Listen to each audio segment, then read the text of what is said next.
Je vous aime et je suis sincère. Il y a une relation particulière entre un pasteur et son assemblée. C'est une histoire d'amour. Comme Christ et son Église, c'est une histoire d'amour. Il y a quelque chose dans notre cœur aux 4 pasteurs de cette assemblée et on vous aime d'un amour sincère et fraternel et on désire votre bien. On désire vous voir grandir et embrasser le plan de Dieu pour vos vies. Et depuis donc la semaine dernière, il y a 2 semaines, nous avons introduit le nouveau nom de l'Église qui s'appelle Église Étincelle. Sa victoire brille là où Dieu nous place, parce qu'avant on s'appelait Victoire Centre Chrétien, donc on a gardé Victoire. Mais l'idée c'est de briller là où Dieu nous place. Et Église Étincelle, ce n'est pas seulement le nouveau nom de l'Église, c'est aussi le nom de cette série de début d'année qui s'appelle aussi l'Église Étincelle. Juste pour qu'on puisse assimiler un petit peu ce nouveau nom, même pour moi, je dois prendre l'habitude. Et nous sommes en train de faire en ce début d'année, nous sommes en train de décliner ce nouveau nom-là, Église Étincelle, dans les 4 piliers de la vision de notre Église. Notre Église a 4 piliers, comme votre chaise, elle a 4 piliers, enfin ce n'est pas vraiment des piliers, mais elle a 4 pieds, on va dire, parce que 4 piliers, c'est solide. Et une vie chrétienne solide, c'est déjà une vie chrétienne où on a une relation personnelle avec Dieu et on devient disciple de Jésus. Une vie chrétienne solide, c'est une vie de famille en bonne santé. Une vie chrétienne solide, c'est une vie en assemblée en bonne santé. Et une vie chrétienne solide, c'est de faire une différence pour le royaume de Dieu, là où Dieu nous place dans la société. Et la semaine dernière, donc, nous avons décliné ce nouveau nom, Église Étincelle, dans le premier pilier de la vision de notre Église, qui s'appelle édifier le disciple. Ce n'est pas marqué édifier le croyant, ce n'est pas marqué édifier le baptisé, c'est marqué édifier le disciple. D'accord ? Donc on a dit hier à tous nos baptisés de l'année dernière, le baptême c'est bien, mais devenir disciple c'est mieux. D'accord ? La finalité c'est pas le baptême, la finalité c'est devenir disciple de Jésus, à sa suite, et continuer sa mission. Donc dans le premier pilier, nous avions détaillé ce verset. Donc ceux qui ne me connaissent pas, je suis le pasteur Philippe Boulanger, et je vais vous servir un bon pain de vie ce matin. Ça vous va ? Alors, la semaine dernière, dans le premier pilier, dans édifier le disciple, nous avions fait un zoom sur ce verset, Éphésiens chapitre 1, verset 18, et nous avions dit « Et qu'il illumine les yeux de votre cœur » ou « qu'il illumine les yeux de notre cœur ». Et moi, j'ai mis entre crochets « qu'il illumine » ou « qu'il étincelle les yeux de notre cœur ». Et nous avions détaillé ce principe absolument puissant et divin, que pour pouvoir se réaliser dans la vie, on a besoin que quelque chose nous soit révélé. Et nous avions dit que la révélation doit précéder la réalisation. Que tous les hommes et toutes les femmes dans la parole de Dieu, quelque chose leur a été révélé et leur vie a consisté à réaliser l'essence de cette révélation. D'accord ? Et nous avions appris aussi comment utiliser l'épée de l'esprit. Et je sais que certains, vous avez partagé avec moi, pasteur, j'ai déjà réécouté ce message 3 fois cette semaine. Pourquoi ? Parce que quand un message est bon, c'est pas parce que c'est moi qui l'ai prêché qu'il était bon, mais quand un message est bon, il faut l'écouter plus d'une fois. Quand un message est bon, il faut le réécouter, le réécouter, le réécouter, parce que la foi vient de ce qu'on entend, et ce qu'on entend vient de la parole de Dieu. On avait dit que le mot parole, c'était le mot rhéma. Et plus je mets la parole écrite dans mon cœur, plus je vais avoir de paroles révélées par le Saint-Esprit. Et donc aujourd'hui, nous allons transiter donc du premier pilier au deuxième pilier. Et ce matin, ça va bouger dans les chaumières, ça va bouger dans les maisons, ça va bouger dans les familles et dans la smala. On va parler de la familia. La familia. Tu sais, c'est ces personnes que je n'ai pas vraiment choisies, mais je dois vivre avec. Tu sais, je peux choisir mes amis, mais je ne peux pas vraiment choisir mon papa et ma maman et mes frères et mes sœurs. Et comment est-ce que nous vivons dans l'amour et dans l'harmonie avec notre famille? Et j'aimerais vous lire quelques versets dans ce qu'on appelle le sermon sur la montagne, qui est probablement le sermon le plus connu de Jésus, Matthieu 5, Matthieu 6 et Matthieu 7. Et nous allons parler donc de ce nouveau nom, Église Étincelle, dans le cadre de la famille. Qu'est-ce que ça veut dire dans notre famille? Est-ce que vous êtes prêts? Matthieu chapitre 5, verset 13 à 16, qui nous dit, où Jésus dit, « Vous êtes le sel de la terre, mais si le sel perd sa saveur, avec quoi la lui rendra-t-on? Il ne sert plus qu'à être jeté dehors et foulé aux pieds par les hommes. Vous êtes la lumière du monde. Est-ce que vous le croyez ça? Vous êtes, Église Étincelle, la lumière du monde. Une ville située sur une montagne ne peut être cachée. Et on n'allume pas une lampe pour la mettre sous le boisseau, mais on la met sur le chandelier et elle éclaire tous ceux qui sont dans la maison. Que votre lumière luise ainsi devant les hommes, afin qu'ils voient vos bonnes œuvres et qu'ils glorifient votre Père qui est dans les cieux. Et j'aimerais relire le verset 14 et le verset 15 qui nous dit « Vous êtes la lumière du monde, une ville située sur une montagne ne peut être cachée, et on n'allume pas une lampe pour la mettre sous le boisseau, mais on la met sur le chandelier, et attention, et elle éclaire, ou entre crochets, et elle étincelle, tous ceux qui sont où? Ouais, tous ceux qui sont dans la maison. Et la grande idée, moi j'aime bien donner des grandes idées à mes messages. La grande idée de ce matin, c'est la suivante. C'est que si je brille à la maison, si je suis une lumière à la maison, si je suis une lampe dans ma maison, je vais briller partout ailleurs. Encore une fois, si je brille chez moi, là où les autres ne me voient pas, et si je suis un bon époux et un bon mari et un bon père avec mes enfants, si je brille sous mon toit, alors je pourrai être la lumière dans le monde. Mais là où c'est le plus difficile à briller, c'est dans sa maison. Et j'aimerais vous exhorter ce matin à ce que nous soyons des étincelles dans notre maison. Pas juste le dimanche, parce que c'est trop facile d'être lumière le dimanche, mettre ses belles fringues le dimanche, mettre son eau de toilette le dimanche, et dire bonjour, comment ça va bien par la parole de Dieu, je par la grâce de Dieu, je suis lumière le dimanche, mais du lundi au samedi, je suis ténèbres. C'est tellement facile de mettre une belle parure extérieure le dimanche et de vivre vraiment des choses difficiles pendant la semaine. Et récemment, j'ai parlé avec plusieurs personnes de l'Assemblée, que ce soit des couples ou des personnes célibataires qui ont demandé des entretiens avec moi. Et ils m'ont partagé à quel point c'était dur de vivre la vie chrétienne à la maison. Mais si j'arrive à vivre la vie de Dieu à la maison, je vais pouvoir rayonner et je vais pouvoir briller partout ailleurs.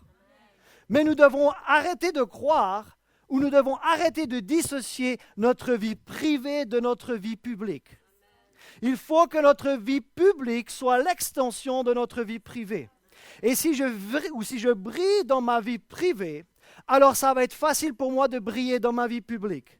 Mais c'est trop facile de briller dans ma vie publique et de broyer du noir dans ma vie privée. Et regardez un petit peu les dichotomies que nous pouvons retrouver certaines fois. Donc, ma vie le dimanche à l'église, où je suis lumière. Ma vie la semaine, où je suis ténèbres.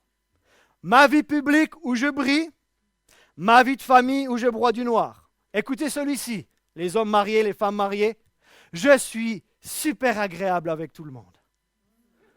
Oh, à l'église, qu'est-ce que tu es chouette avec tout le monde, pasteur.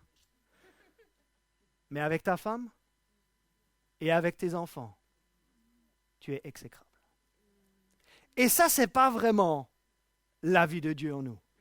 Ça, ce n'est pas vraiment la vie que Dieu a planifiée pour ses enfants, de bien paraître à l'extérieur et de galérer à l'intérieur. Mais si je brille à l'intérieur, non seulement dans ma parure intérieure, mais si j'arrive à briller chez moi, à ce moment-là, j'arriverai à briller dans toutes les sphères de la société là où Dieu me place. Tu es médecin, brille dans la médecine. Tu es politicien, brille dans la politique.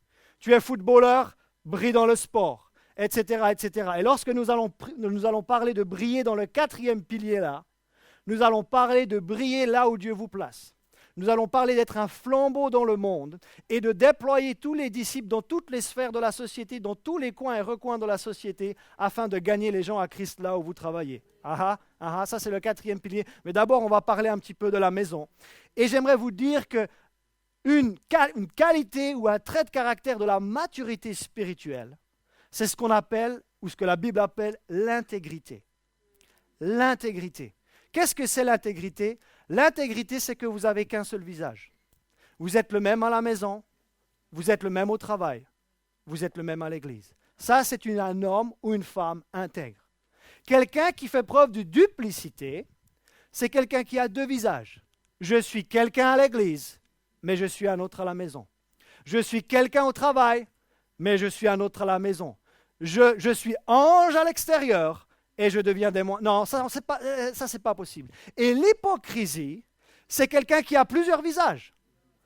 Donc, tu viens à l'église, tu as un masque. Tu vas au travail, alors tu es chrétien à l'église. Au travail, tu n'es plus chrétien. Et puis à la maison, tu n'es plus chrétien non plus. En fait, tu as juste le masque. Tu es hypocrite, ça veut dire que tu as plusieurs visages. La duplicité, c'est d'avoir deux visages. Et l'intégrité, c'est d'avoir un seul visage. Et j'aimerais vous dire qu'il y a des promesses dans la Bible qui nous parlent que lorsque nous sommes intègres à la maison. Moi, je ne sais pas tout ce que vous vivez à la maison, mais je vais vous donner quelques statistiques de ce qui se passe sous les toits des maisons de France, et vous allez voir que ce n'est pas très glorieux. Mais le psaume 101, verset 2, nous dit que lorsque nous sommes intègres, regardez ce qui se passe. Je prendrai garde à la voie droite. Psaume 101, verset 2. Quand viendras-tu à moi? Je marcherai dans l'intégrité de mon cœur. Et où ça? Où ça, je vais marcher dans l'intégrité? Au milieu de ma maison.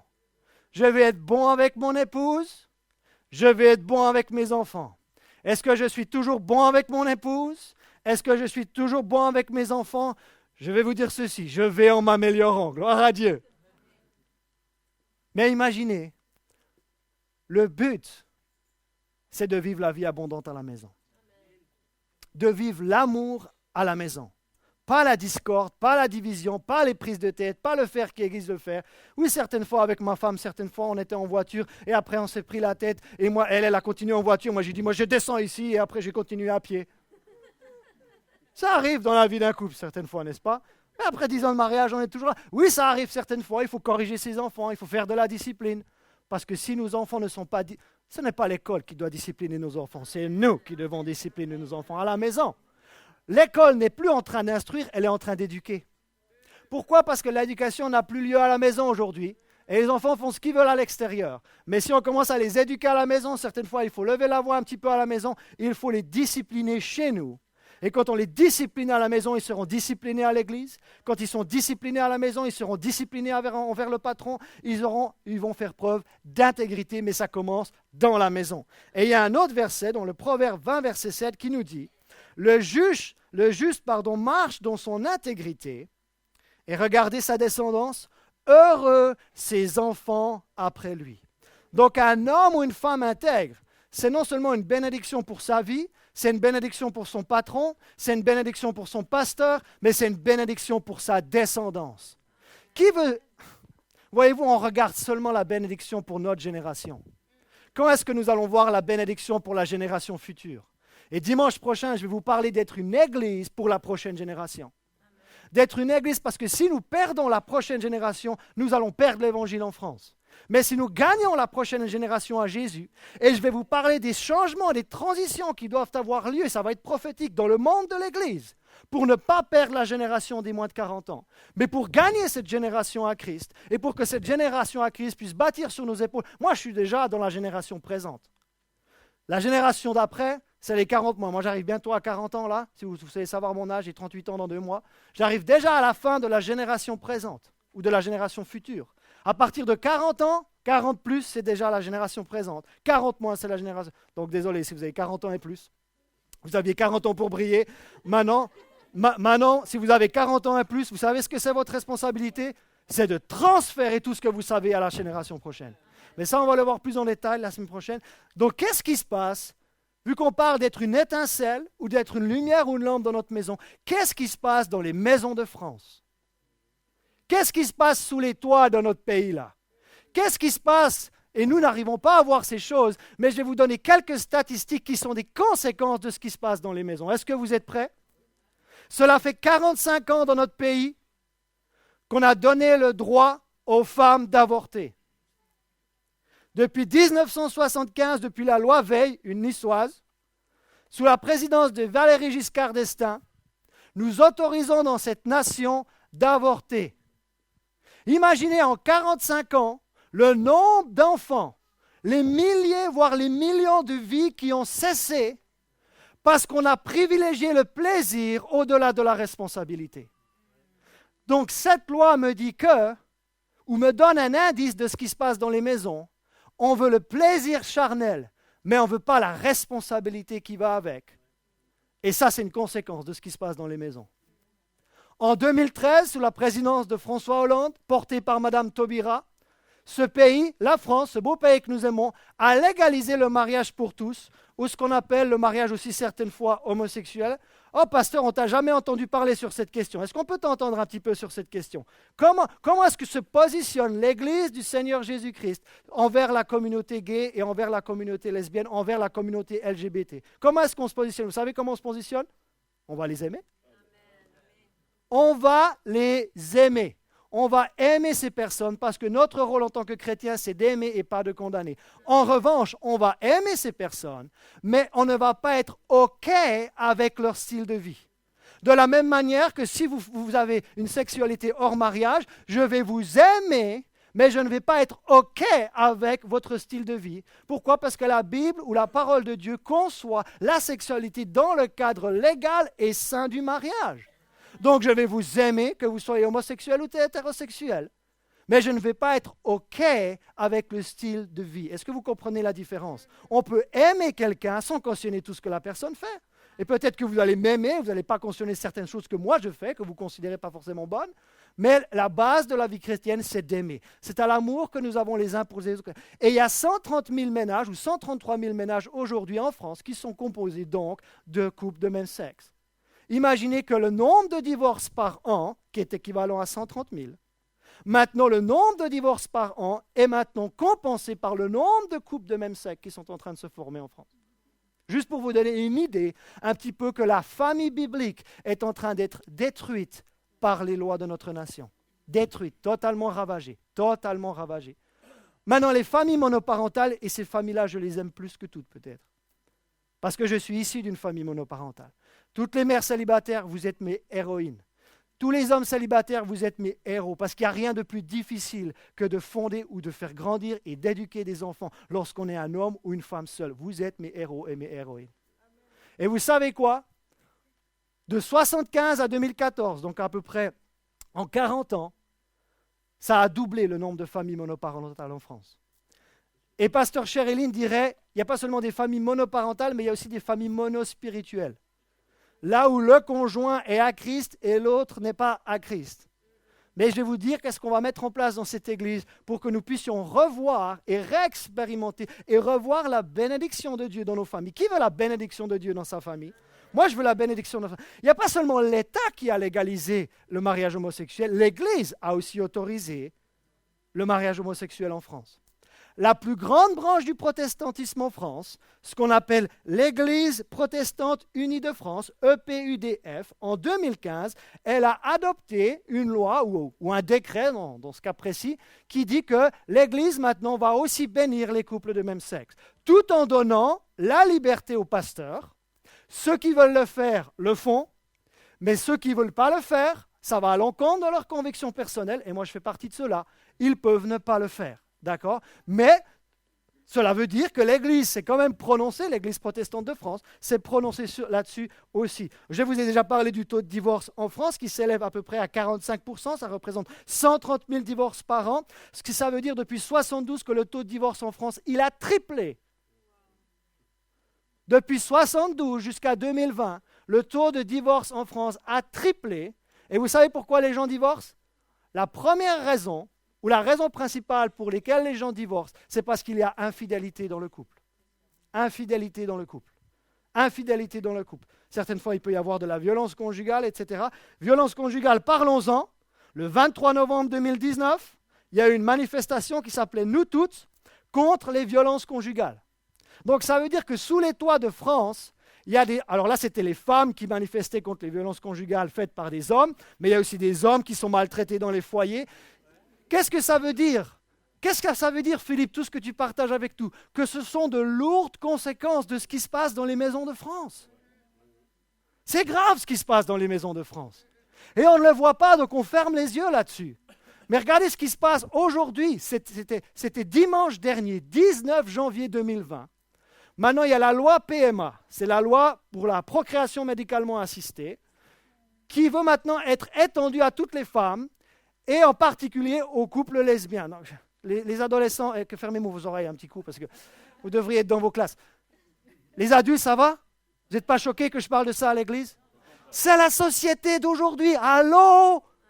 Il faut que l'église se réveille un petit peu. C'est ce que les gens vivent aujourd'hui. Arrêtez de mettre la tête dans le sable, arrêtez de faire la technique de l'autruche. Non, ça ne se passe pas dans notre pays. Non, dimanche dernier, il y a des femmes qui étaient dans la rue, des femmes de même sexe qui sont des couples lesbiens, qui veulent maintenant que la procréation médicalement assistée soit aussi pour elles, pour qu'elles puissent avoir des enfants et éduquer donc un enfant avec 2 femmes.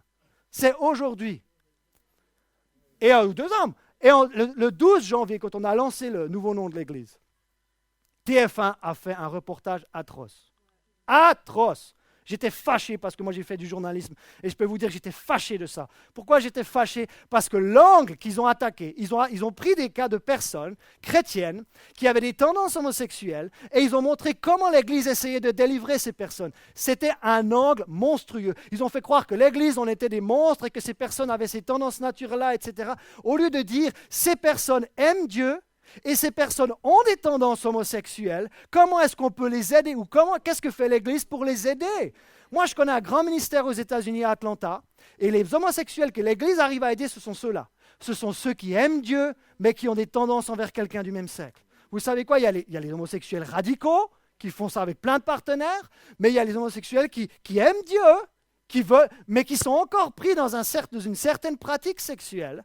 Et leur amour pour Dieu et leur tendance vers le même sexe, ils ont un conflit entre eux. Et c'est ceux-là que l'Église peut aider. Ce reportage, c'était vraiment un angle catastrophique. D'ailleurs, je devrais écrire à Anne-Claire Coudray en disant, mais comment est-ce que vous avez... Non, mais on était vraiment l'Église, on était des charlatans, on était des mauvaises personnes. Alors que c'était les gens eux-mêmes qui désiraient être délivrés de ces choses. Ce n'est pas l'Église qui mettait une chape de plomb sur eux, c'est des personnes qui avaient ces tendances, qui cherchaient de l'aide. Qu'est-ce que je veux dire par là? J'aimerais vous dire que la parole de Dieu et que la lumière ont quitté les maisons de France.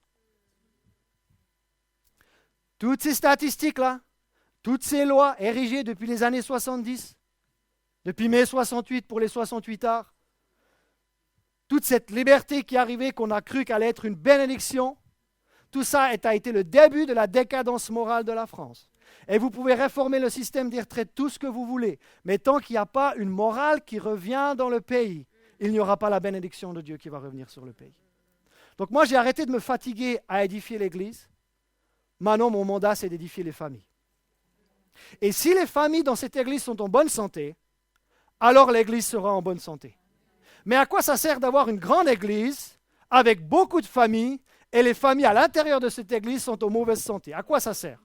Non, vu que la fondation de Dieu, c'est la famille, et cette fondation, si elle est en bonne santé, à ce moment-là, l'Église sera en bonne santé. Si vous êtes en train de briller à la maison, vous allez briller au travail. Mais c'est trop facile de briller au travail et d'être ténèbres à la maison. Et c'est le moment de revoir, écoutez bien, la bénédiction de Dieu, je le dis haut et fort, de revoir la bénédiction de Dieu dans notre foyer, dans notre famille, dans nos bien-aimés. Et pasteur, qu'est-ce qu'on va faire, nous, alors, en tant qu'Église ici, pour revoir la bénédiction de Dieu dans notre famille? Mais déjà, on va s'attacher à une promesse que Dieu a faite à Abraham. Écoutez bien cette promesse que Dieu a faite à Abraham. Genèse chapitre 12, verset 3. Dieu parle à Abraham. C'est la fameuse révélation qui a précédé sa réalisation. Ça vous dit quelque chose de la semaine dernière?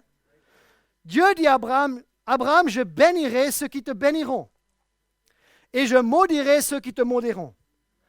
Écoutez la suite. La promesse que Dieu a faite à Abraham. Je vais te bénir, Abraham. Et regardez la suite. Et toutes les... Oh. Vous avez bien lu? Et toutes les familles de la terre seront bénies. Dans le cœur de Dieu, il y a le désir de bénir les familles. Mais le péché a ravagé nos familles. Mais la bonne nouvelle, c'est que la bénédiction de Dieu va repousser la malédiction. Et là où il y a eu péché, c'est le moment que la bénédiction maintenant... Alors s'il y a eu péché déjà, il faut s'en repentir, on est d'accord. Mais là où il y a eu le mal, là où il y a eu la division, c'est le moment que la bénédiction de Dieu vienne à nouveau sur nos familles et que la bénédiction repousse la malédiction loin de notre foyer et que nous commencions à voir la bénédiction de Dieu dans notre vie, dans notre couple, dans nos enfants et dans notre foyer. Est-ce que ça vous dit quelque chose? Est-ce que vous avez envie de vivre ça? Moi, je peux prêcher ça haut et fort tout ce que je veux. Mais vous vous dites, oui, mais Philippe, il a fait cette promesse à Abraham. Non, il n'a pas fait cette promesse seulement à Abraham, il a fait cette promesse à Abraham et à sa descendance. Galates chapitre 3, verset 16 nous dit, « Or, les promesses ont été faites à Abraham, et attention, et à sa descendance. » Maintenant, ma question, c'est qui est la descendance d'Abraham? Il n'est pas dit « et aux descendances », comme il s'agissait de plusieurs, mais en tant qu'il s'agit d'une seule. Et attention ici, on a une définition de qui est la descendance d'Abraham. Cette promesse elle a été faite à Abraham et à sa descendance c'est Christ. Jésus-Christ est la descendance d'Abraham. Il y a 14 générations de Abraham à David. Il y a 14 générations de David à la déportation à Babylone.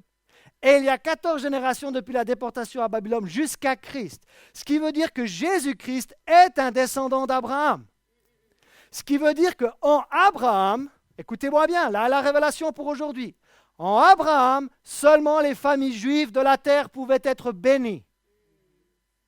Mais en Jésus-Christ, qui est la descendance d'Abraham, toutes les familles de la terre...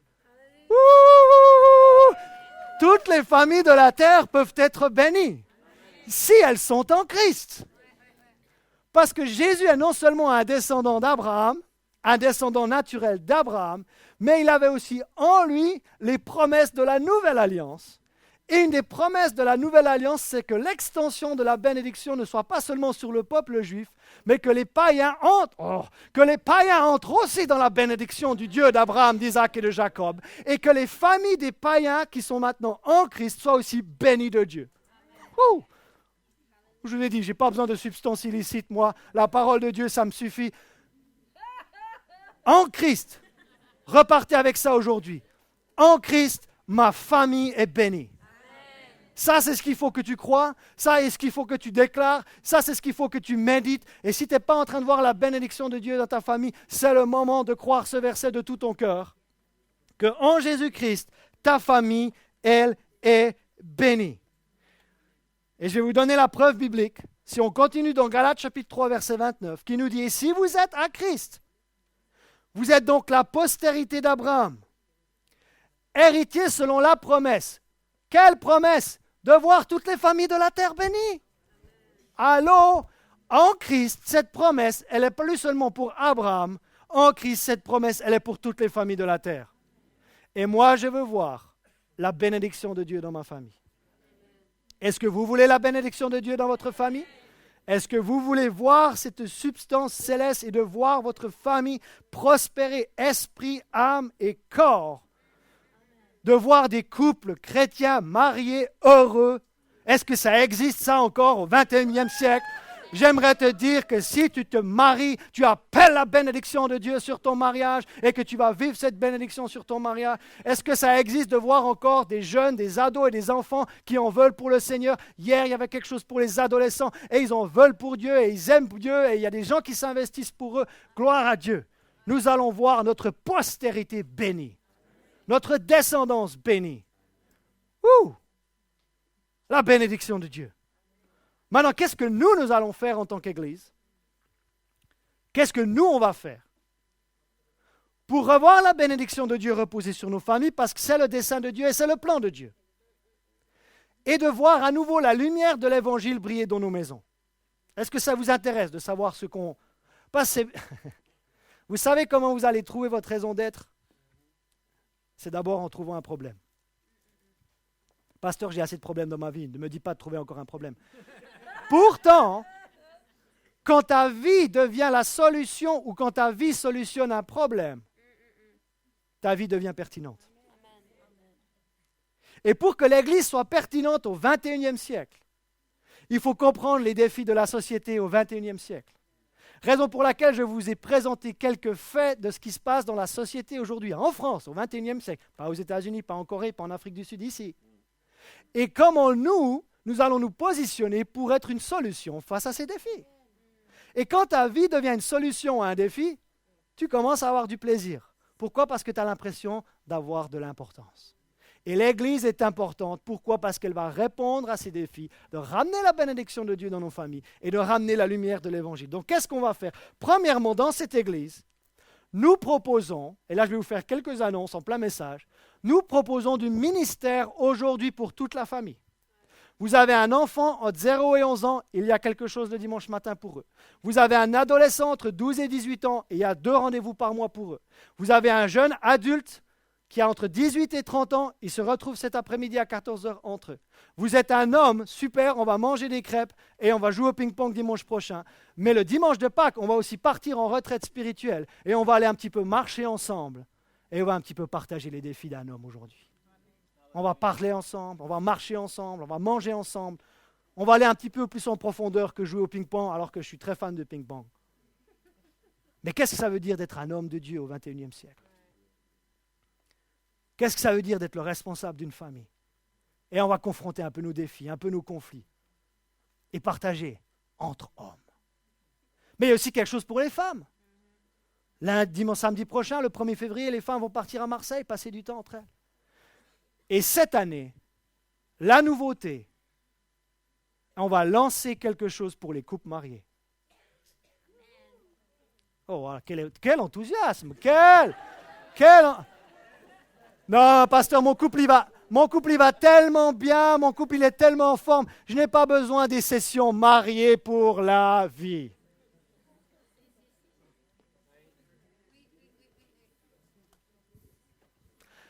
À mon avis, avec un taux de divorce à 45% et les chrétiens ne sont pas en reste, aujourd'hui, le taux de divorce dans la communauté chrétienne est aussi élevé que le taux de divorce dans une communauté non chrétienne. Donc, à mon avis, il y a quelque chose un petit peu à régler dans les couples mariés.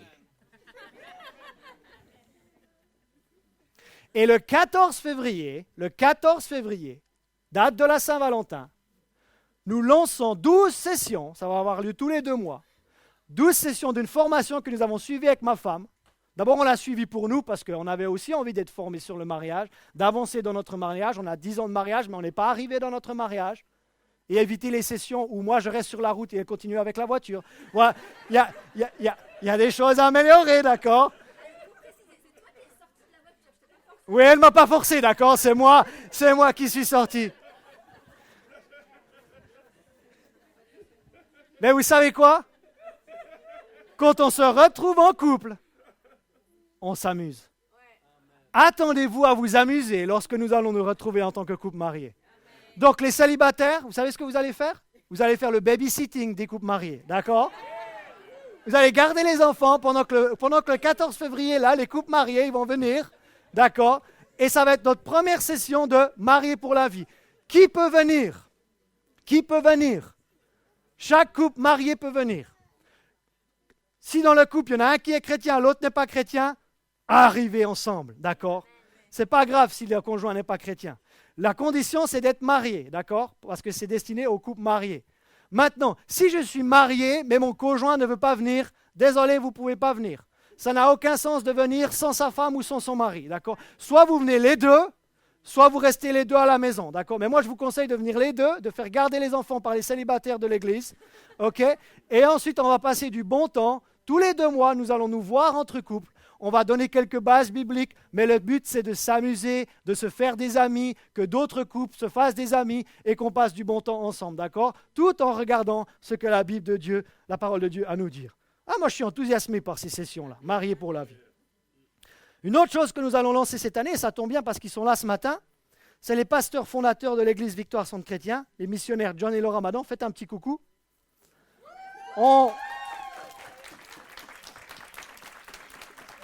Leur sujet de prédilection, c'est la famille. Donc, on va faire un grand week-end famille. Je vous ai dit que cette année, c'est ici qu'il faut que ça soit en bonne santé. Ça va être en bonne santé automatiquement. Si là c'est en bonne santé, l'église va être en bonne santé, d'accord? Donc on construit les fondements. Donc un week-end famille du 6 au 8 mars, vous pouvez déjà noter. Le vendredi soir, il y aura une soirée spéciale couple marié. Attention, si vous n'avez jamais entendu ma belle-mère parler sur le mariage, ça va parler de ce qui se passe sous la couette, d'accord? Non, parce que ça ne sert à rien de convoquer des couples mariés et de ne pas parler de ce qui se passe sous la couette dans les couples mariés. D'accord? Donc sans retenue, d'accord? Mes beaux-parents parlent de ça très ouvertement, d'accord? Mais ça va parler, les ados, bouchez-vous les oreilles, ça va parler sexualité, d'accord? Parce que si vous voulez un couple... Oh, pourquoi je parle de ça? Si vous voulez un couple épanoui, il va falloir que ça passe par une sexualité épanouie. Et vous vous dites, mais moi je suis célibataire, je ne suis pas marié. Le samedi soir, le 7 mars, il y aura quelque chose pour les célibataires, d'accord? Et peut-être vous êtes un célibataire, parce qu'on ne peut pas faire un week-end famille et oublier les célibataires. Les célibataires, vous êtes où? Yes, c'est quelque chose pour moi. Quelque chose pour moi. Non, parce que certains, vous avez... Oh là, j'ai perdu toute la foule ce matin. Certains, vous voulez vous marier. Comment est-ce que je me prépare au mariage? Comment est-ce que je peux rester pur avant mon mariage? Moi, je discutais il n'y a pas très longtemps avec quelqu'un. C'est un homme qui m'a parlé un petit peu de ses défis en tant qu'homme célibataire. Oui, il y a des défis. Mais la meilleure façon, le meilleur remède de lutter contre ces défis, là, ces envies, c'est de se marier. Mais oui, c'est de se marier. Et là, tu peux bénéficier de la bénédiction de Dieu et avoir du plaisir sous la couette. Ah, mamma mia. Pasteur, où c'est que tu nous emmènes cette semaine? Où c'est que tu nous emmènes ce matin? Et le dimanche matin, le 8, on va avoir une grande célébration pour toute la famille. On va parler de la famille. Alors, je ne sais pas dans quelle direction ils vont partir. Peut-être qu'on va parler du salut de notre famille. On va croire de croire au Seigneur Jésus pour notre salut et le salut de notre famille. On va parler de l'éducation des enfants. Je ne sais pas. Mais moi, j'ai envie que dans cette église, les familles soient en bonne santé. Qu'il y ait la lumière dans nos maisons. Que la lampe ne soit pas gardée là sous le boisseau, mais qu'on la mette sur la colline. Et que la lumière de l'Évangile brille à nouveau. Et une autre chose que nous mettons en place depuis plusieurs années, mais nous allons continuer, c'est que nous avons des groupes dans les maisons. Et ces groupes, le but, c'est d'y ouvrir et d'étudier la parole de Dieu. Honnêtement, dans combien de foyers chrétiens, écoutez-moi bien, dans combien de foyers chrétiens aujourd'hui, la Bible est-elle ouverte en famille? On a 5 Bibles, on a 6 Bibles, on a 7 Bibles, on a 10 Bibles. C'est super d'avoir 10 Bibles fermées dans sa maison. Mais si tu veux la bénédiction de Dieu dans ta maison, il va falloir l'ouvrir, cette parole de Dieu, dans ta maison. D'accord? Et à l'époque, là j'ai vraiment cravaché à l'époque, j'ai écrit 100 sujets ici, là. Et tous ces sujets-là, c'est ce qui est étudié dans les maisons. Le but, c'est que la parole de Dieu soit ouverte dans les maisons et qu'on y étudie la parole ensemble. Ce n'est pas juste quelqu'un qui parle et les autres écoutent, comme le dimanche. C'est une façon hébraïque d'apprendre. C'est-à-dire qu'on a le droit de poser des questions, on a le droit d'échanger, on a le droit de voir les perspectives des uns et les autres, on prie avec les autres, on trouve l'accord avec les autres. Et si vraiment vous voulez nous aider cette année, on cherche des personnes pour ouvrir leur maison. Pour l'instant, nous n'avons pas plus de groupes, nous avons 6 groupes, pour la simple et bonne raison qu'il nous faut des autres qui ouvrent leur maison. Et lorsque vous allez ouvrir votre maison, vous allez aussi amener la bénédiction de Dieu dans votre maison. Wendy, qui est avec les enfants, ça fait 12 ans qu'elle ouvre sa maison. Et c'est le 4e appartement dans lequel elle est avec sa famille. Aujourd'hui, elle est dans le plus grand appartement qu'elle n'ait jamais eu. Mais ça fait 12 ans qu'elle ouvre sa maison. Et là où elle invite les gens chez elle, les gens étudient la parole de Dieu ensemble. Et c'est quelque chose qu'on fait tous les 15 jours chez un particulier. Et nous voulons continuer à faire ceci. Pourquoi? Parce que ça aide à rapporter la lumière de l'Évangile dans les maisons. Et certains m'ont dit, Philippe, les groupes de maisons, c'est tellement démodé. Aujourd'hui, les chrétiens, il faut qu'ils se retrouvent dans les cafés, il faut qu'ils se retrouvent au cinéma, il faut qu'ils se retrouvent à Five Guys, il faut qu'ils se retrouvent dans les endroits in. Ouais, mais je suis désolé, tu n'habites pas à Five Guys. Tu n'habites pas au cinéma. Tu habites dans ta maison. Et si tu veux la bénédiction de ta maison, ouvre la parole de Dieu dans ta maison. Et si vous voulez vraiment nous aider, venez me voir, allez voir Wendy qui est la responsable des autres. Mais ça va vraiment nous aider à faire grandir l'évangile dans la ville. Et ce que nous voulons voir, et laissez-moi vous lire ce texte dans Deutéronome. J'ai bientôt fini, ne vous inquiétez pas. Deutéronome 6. Tu aimeras l'Éternel ton Dieu de tout ton cœur, de toute ton âme et de toute ta force. Que ces commandements, verset 5, que je te donne aujourd'hui restent gravés dans ton cœur. Tu les inculqueras à tes enfants. Dans un groupe de maison, ce n'est pas juste les adultes, il y a aussi les enfants. Et tu en parleras chez toi, dans ta maison. Et quand tu marcheras sur la route, quand tu te coucheras et quand tu te lèveras, qu'ils soient attachés comme un signe sur ta main et comme une marque sur ton front. Tu les inscriras sur les poteaux de ta maison, pas de Five Guys, de ta maison, et sur les... Oui, parce qu'il y a un Five Guys à Cap 3000, d'accord? C'est le nouvel endroit jeune, burger, là où les jeunes aiment manger des burgers, Five Guys, si vous ne connaissez pas. Et sur les montants de tes portes. Et ce que nous voulons voir dans les maisons, c'est ceci. Tu peux me mettre mes 3 petits cercles là, s'il te plaît, magnifique. Nous voulons voir des groupes internationaux. Nous voulons voir différentes cultures représentées dans une seule maison. Pas juste les Cap-Verdiens ensemble, pas juste les Ivoiriens ensemble, pas juste les Européens ensemble, non. Un Européen, un Ivoirien, un Asiatique, plus de cela bientôt dans cette émission. Si nous voulons gagner les moins de 40 ans, écoutez-moi bien, je vais en parler la semaine prochaine. Si nous voulons gagner les moins de 40 ans, un changement majeur dans l'Église, c'est le suivant. Il faut que les églises quittent l'homogénéité pour devenir multiculturelles. Les églises homogènes dans 10 ans n'auront aucun impact auprès des moins de 40 ans, parce que les moins de 40 ans, eux, ils ont des relations interculturelles. Donc si vous restez dans votre église africaine, européenne, hispanique, asiatique, c'est très bien, mais vous n'avez pas attiré la jeune génération. Parce que eux, regardez, on a des couples ici, on a un Sud-Africain avec une Malgache, on a une Française avec un Ivoirien, on a des couples interculturels. Et on veut que nos groupes soient interculturels. On veut non seulement que nos groupes soient interculturels, on veut que nos groupes soient intergénérationnels. On ne veut pas juste les 60 plus ensemble et les moins de 20 ensemble et les 40. Non, on veut quelqu'un de moins de 20 ans, on veut quelqu'un de 20-40, on veut quelqu'un de 40-60, on veut quelqu'un de 60-80. Et si vous avez plus de 80, gloire à Dieu parce que vous êtes en train vraiment de vivre longtemps, vous pouvez aussi être dans un groupe. Gloire à Dieu. Mais on veut voir les nations ensemble, on veut voir les générations ensemble dans les maisons. C'est ça l'Église. C'est ça l'Église. Arrêtez la ségrégation dans l'Église. C'est fini, il n'y a plus ni juif, ni grec, ni homme, ni femme. Il n'y a qu'un seul homme nouveau en Christ Jésus, d'accord? Et lorsque l'Église sera multiculturelle et que l'Église sème au-delà de notre culture terrestre, parce qu'elle a embrassé sa culture céleste, là nous allons enfin être un témoignage pour le monde. Moi j'ai déjà eu des personnes qui ont été touchées ici, pas par mon message, mais par la multiculturalité de l'Église. C'est magnifique de voir des gens d'arrière-plan si divers aimer le même Dieu, se rassembler en un seul lieu, écouter la parole de Dieu ensemble, fraterniser, échanger ensemble. Ça, c'est le plus grand témoignage d'amour de l'Église. Et la chose qu'on veut vraiment voir dans les maisons, c'est la multiplication. C'est prouvé aujourd'hui, par une étude très sérieuse, que les églises qui grandissent au XXIe siècle, ce sont des églises qui ont des groupes dans les maisons, en plus d'avoir des réunions publiques dans un lieu comme celui-ci, mais pas juste d'avoir des groupes dans les maisons. Ces groupes ont un ADN de reproduction et de multiplication. Ça veut dire que tu vas avoir un groupe dans une maison pendant 6 mois, mais pendant ces 6 mois, il y a un autre animateur qui va être formé, il y a un autre hôte qui va être formé, et dans le même quartier, tout d'un coup, une cellule devient 2 cellules. Maintenant, si 2 groupes se multiplient chacun une fois, on passe de 2 à 4.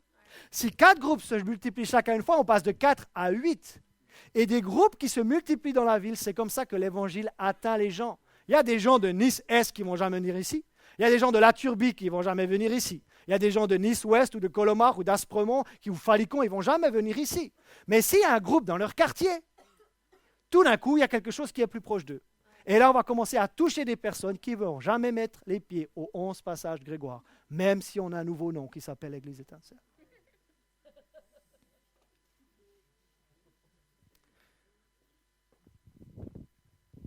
Est-ce qu'on peut éteindre les lumières, s'il vous plaît? Oh non, mais tu nous l'as déjà fait une fois, c'est bon, quoi.